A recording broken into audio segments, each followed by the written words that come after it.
Welcome to worship at First Presbyterian. We at First Presbyterian practice a spacious Christianity, which means no matter where you are in your faith journey, you belong and there is space for you at the table. There is space for your doubts and questions. We believe doubts and questions are a gift that invite us into deeper conversations and a more authentic faith. We believe diversity is a strength. Every story is sacred and everybody matters. We do our best to live the spacious and radical love of Jesus, so that all might have a chance to flourish in this world.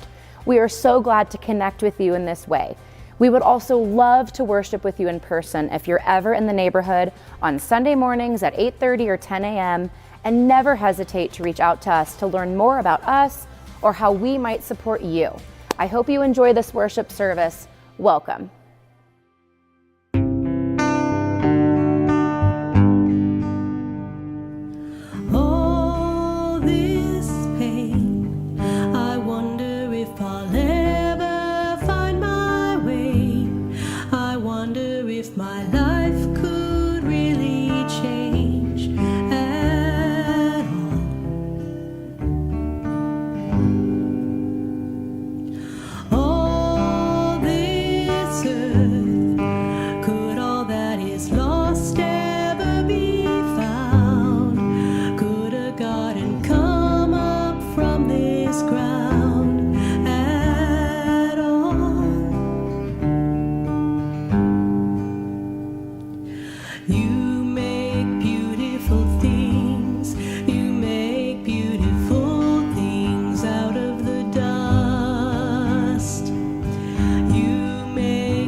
When my son, Soren, was 18 months old, I would take him with me every day when his two older siblings got on and off the school bus. As we stood at the bus stop, you could see his face full of excitement and anticipation as he waited for the big yellow bus to come into sight.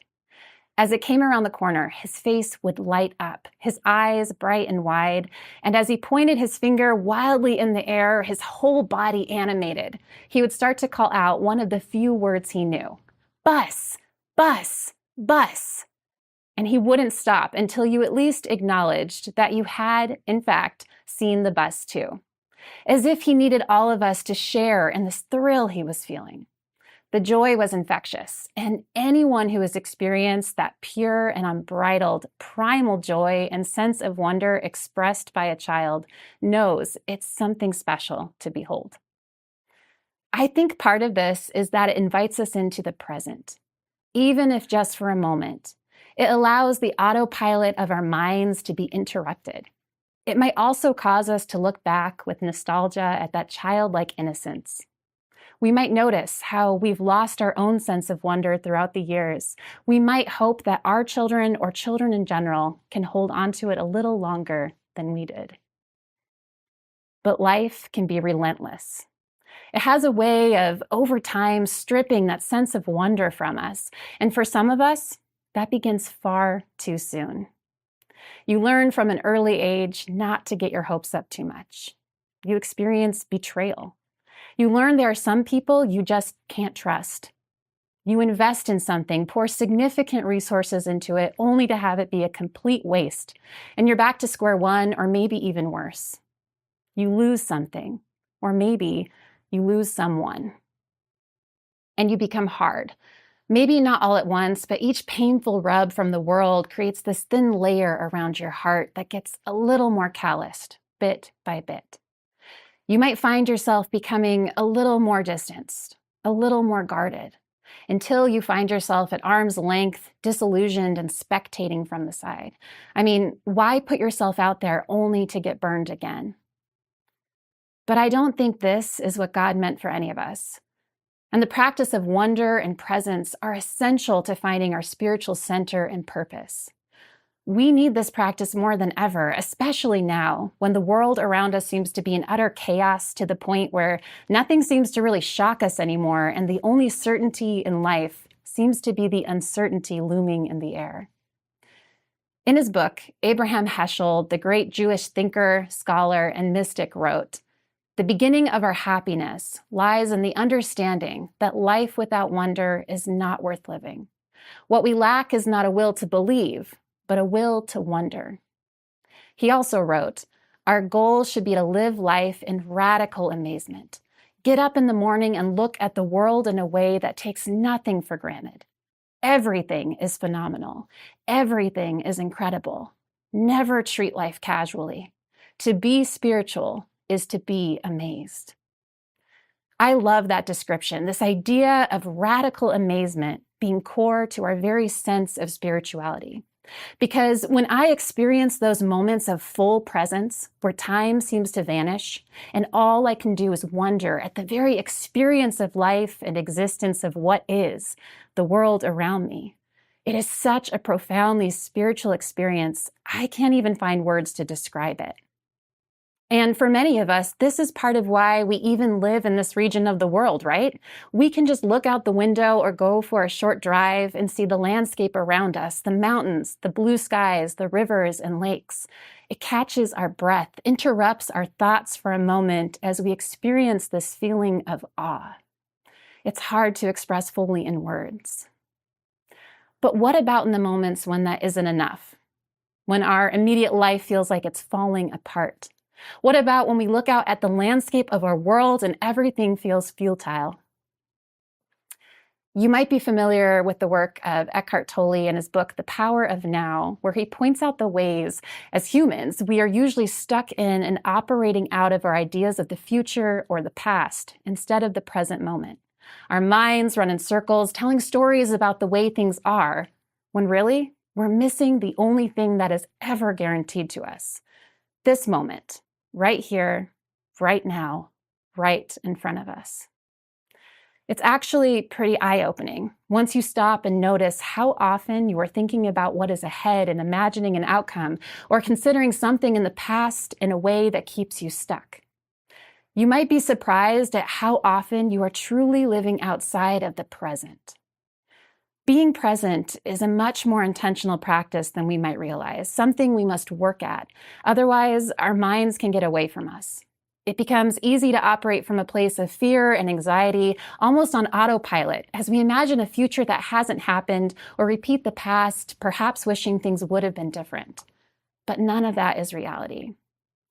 Tolle writes about how spiritual masters of all traditions have pointed to the present moment as the key to the spiritual dimension. It reminds me of the psalmist who writes poetically about the awe and wonder of God.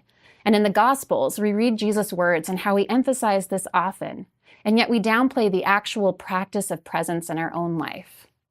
I think about the Sermon on the Mount when he says, "So do not worry about tomorrow, for tomorrow will bring worries of its own. Today's trouble is enough for today." Or when he speaks to his disciples saying, "Nobody puts his hand to the plow and looks back is fit for the kingdom of God."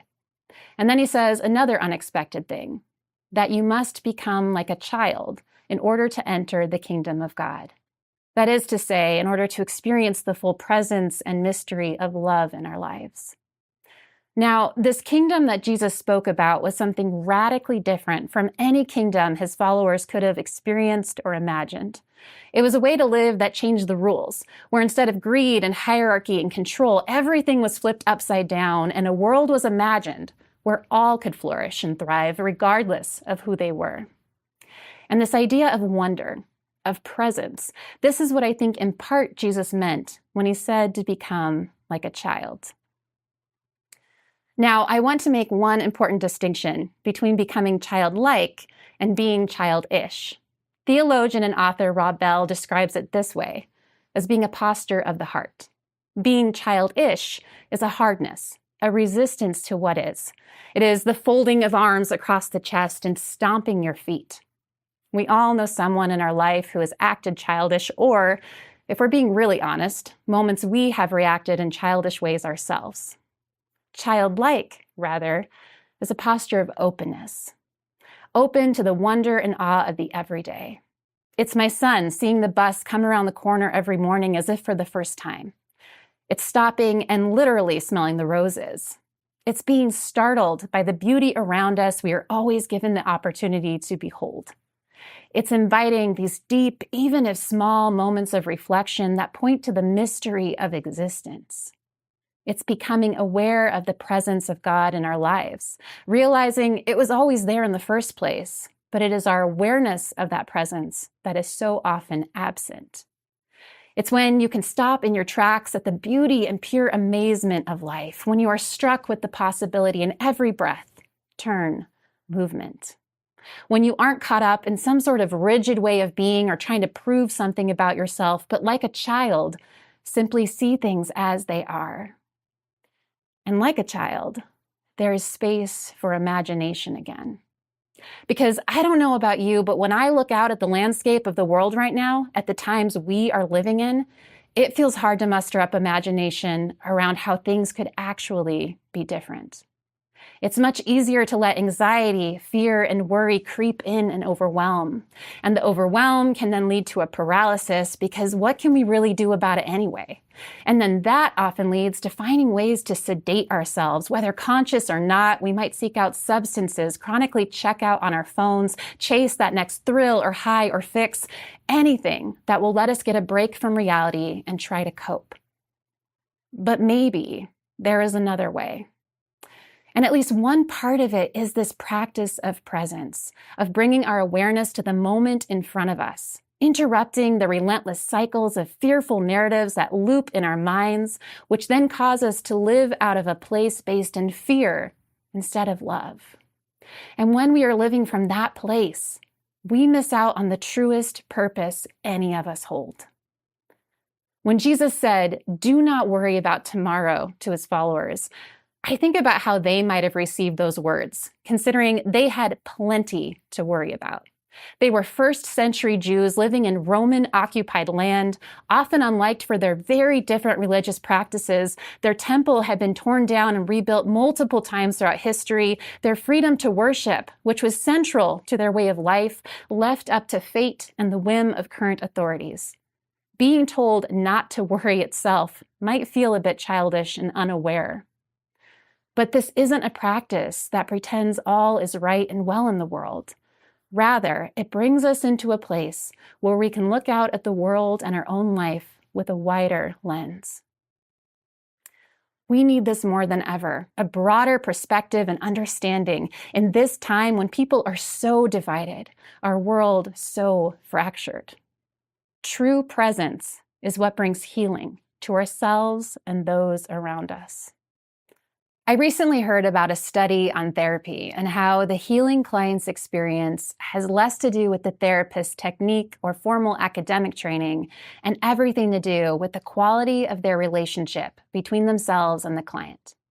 The heart emits electrical waves, radiation, as does the brain. And when the waves are in sync between the heart and the mind, you're in a state of calmness and presence. In the study, they looked at people in therapy and they measured these waves from the heart and the brain of both the therapist and client. What they found was that the most effective moments of treatment happened when the radiation of both therapist and client were in sync with each other.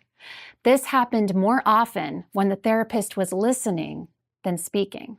So the healing that took place had less to do with the therapist sharing their insights and everything to do with their capacity to actually listen and be present to the client. Imagine a world where more of us were engaged this way, present, listening, our hearts in sync. Wonder begins to soften us toward imagining something different again. It wakes us up from simply sleepwalking through life and instead asking questions about why things are the way they are and what we have the influence to change. It happens in the midst of the unexpected and heartbreaking and terrifying moments when we allow ourselves to be interrupted, stopping the spiral in our minds, getting back in sync with ourselves in the present moment. It's taking a step back and not trying to solve all the big, huge problems at once, but taking it one step at a time. I think of what author Glennon Doyle, when she shares about her journey into sobriety, writes, "Just do the next right thing, one thing at a time. That'll take you all the way home." There is a mystery to all of this. I find that words can't fully explain it, and that feeling of being fully here transcends thought and connects us to something much greater than ourselves. It brings us into awareness of the presence of God in our lives. Presence points us to a purpose and begs the question, what is the work of love, the next right thing for you to do in this moment? When you can tap into that, you tap into a heart-centered space where you can operate from love, where your heart and mind are in sync with each other, and we enter into the mystery and wonder available to each of us. We are no longer operating out of the cycles of fear of just our mind. Rather, we become rooted again in the love that dwells within each of us. This past week, I read a story shared by journalist and author Krista Tippett after she attended a retreat. There, a monk invited participants into a practice where you take one hand and clench it into a fist. First, he instructed his listeners to try to take their other hand and force the fist open with it.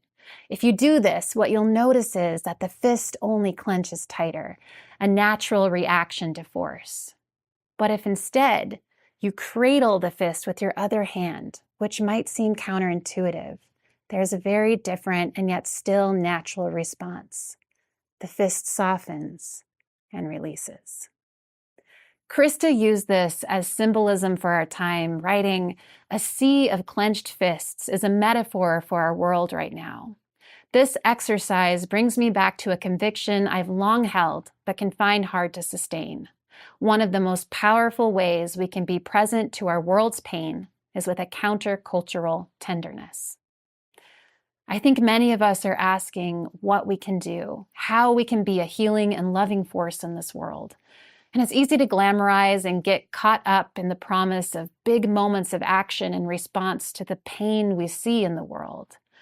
But there is also a less obvious and quieter response we can each take, which, as Krista Tippett puts it so simply, is to be a calmer of fear, to soften the fist that so many of our bodies and hearts have clenched into.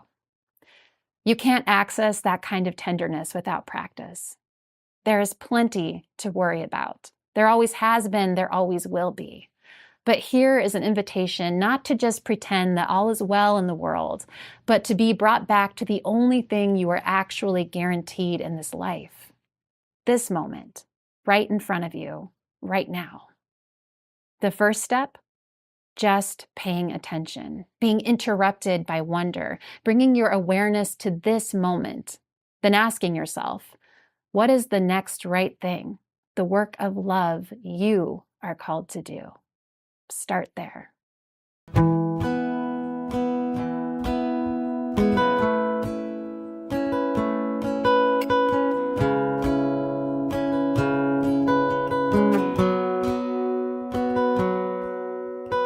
Just beyond my sight, something that I cannot see. I've been circling around a thought that's been circling round me, like the vapor of a song that is just out of earshot. I thought I knew the question, but I guess not. There it is, just below the surface of things, in a flash of blue and the turning of wings. I drain the glass, drink it down, every moment of this, every little bit of it.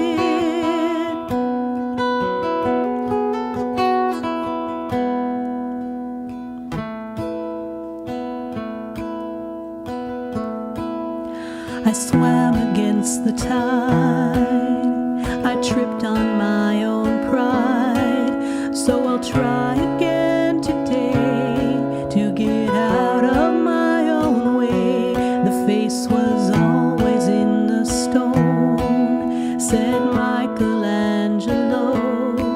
You just have to chip and clear to see what's already there.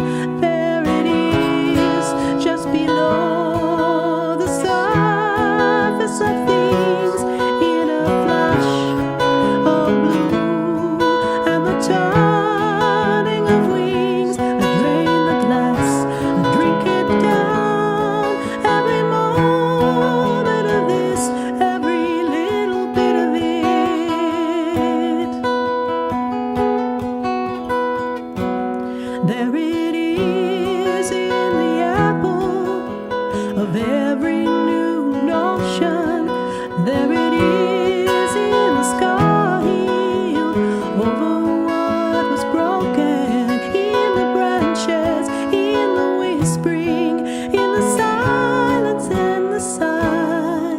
and the curious promise of limited time.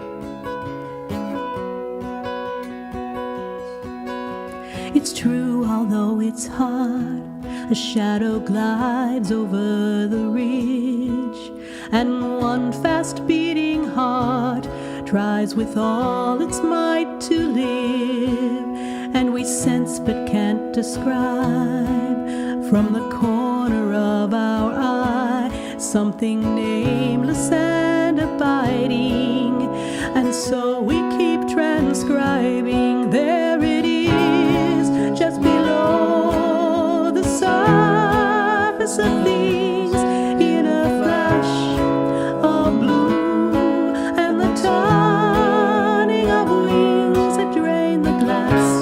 I drink it down, every moment of this, every little bit of it.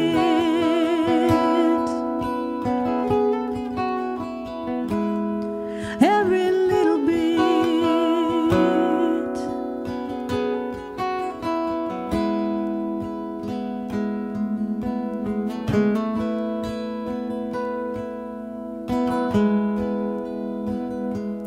Every little bit of it. Every little bit.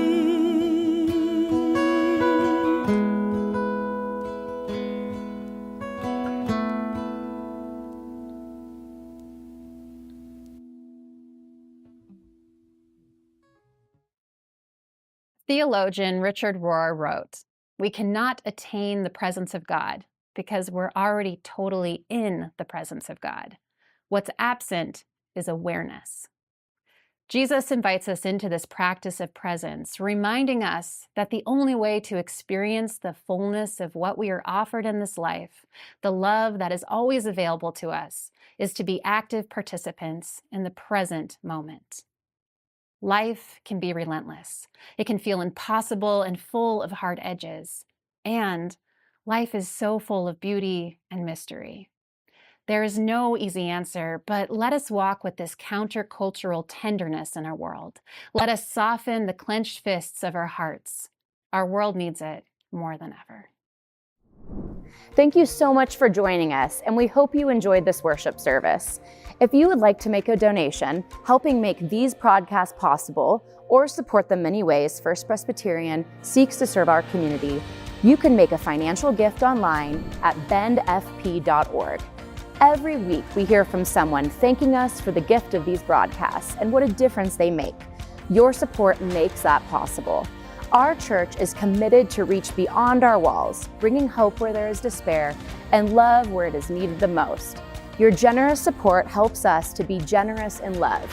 Go to our website, bendfp.org, and click on the link Give Online. Your support is really appreciated and makes a difference in people's lives. Thanks again. I hope to see you next week.